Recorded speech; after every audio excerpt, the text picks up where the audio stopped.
સુરત, જેને પ્રાચીન કાળમાં સૂર્યપુર તરીકે ઓળખવામાં આવતું હતું, તે એક સમયે ભારતનું સૌથી સમૃદ્ધ આંતરરાષ્ટ્રીય બંદર હતું. આ શહેરમાં મુસાફરો અને વેપારીઓ માટે અનેક વાવ અને કૂવાનું નિર્માણ થયું હતું.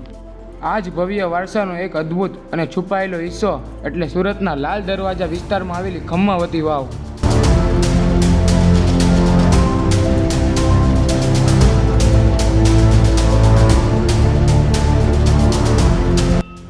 આ ભવ્ય સ્થાપત્ય કોઈ ખુલ્લા મેદાનમાં કે હાઈવે પર નથી, પરંતુ સુરતના રેલવે સ્ટેશનથી માત્ર 1 કિલોમીટરના અંતરે આવેલું છે.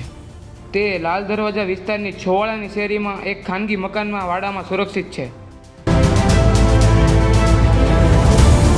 વાવ એક ઘરની અંદર હોવાના કારણે સુરતના લોકો આનાથી અજાણ્યા છે. આ વાવની અંદર ખમ્માવતી માતાનું મંદિર આવેલું છે. ઇતિહાસના જાણકારો મુજબ ઘનસારા નામના એક ભક્તને વાવમાંથી માતાજીની મૂર્તિ મળી હતી, જેની ત્યારબાદ અહીં સ્થાપના કરવામાં આવી. સૌથી મોટી આશ્ચર્યની વાત એ છે કે આજ દિન સુધી આટલી ઊંડી વાવમાં પડી જવાથી કોઈ પણ વ્યક્તિનું મૃત્યુ નથી થયું. ભૂતકાળમાં નવરાત્રી દરમિયાન લોકો આ વાવ પાસે ગરબા રમવા દૂર દૂરથી આવતા હતા.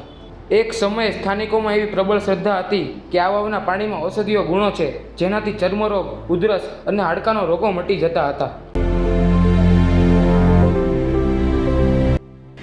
આ મંદિરની એક માન્યતા છે, તમે અહીંયા તમારા મનથી જેટલા પણ ફાફડા ધરો તો તમારી ગમે એટલી મોટી ખાંસી હોય તે દૂર થઈ જાય છે.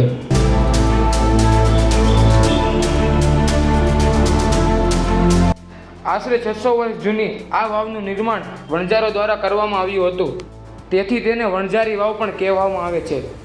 વાવની કુલ લંબાઈ 300 ફૂટ અને પહોળાઈ 20 ફૂટ છે.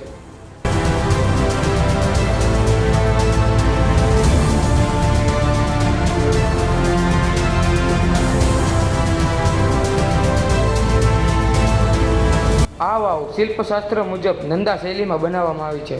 આ 7 કોઠાની વિશાળ વાવ છે, જેમાં નીચે ઉતરવા માટે આશરે 100 પગથિયાં આવેલ છે. 1990 પછી આ વાવના પાણીનો પીવા માટે ઉપયોગ બંધ થયો છે. આજે યોગ્ય દેખરેખના અભાવે આ વાવ થોડી જર્જરિત અવસ્થામાં આવેલ છે અને તેના ઉપરના વિશાળ ઘુમ્મટો નુકસાનગ્રસ્ત હાલતમાં દેખાય છે.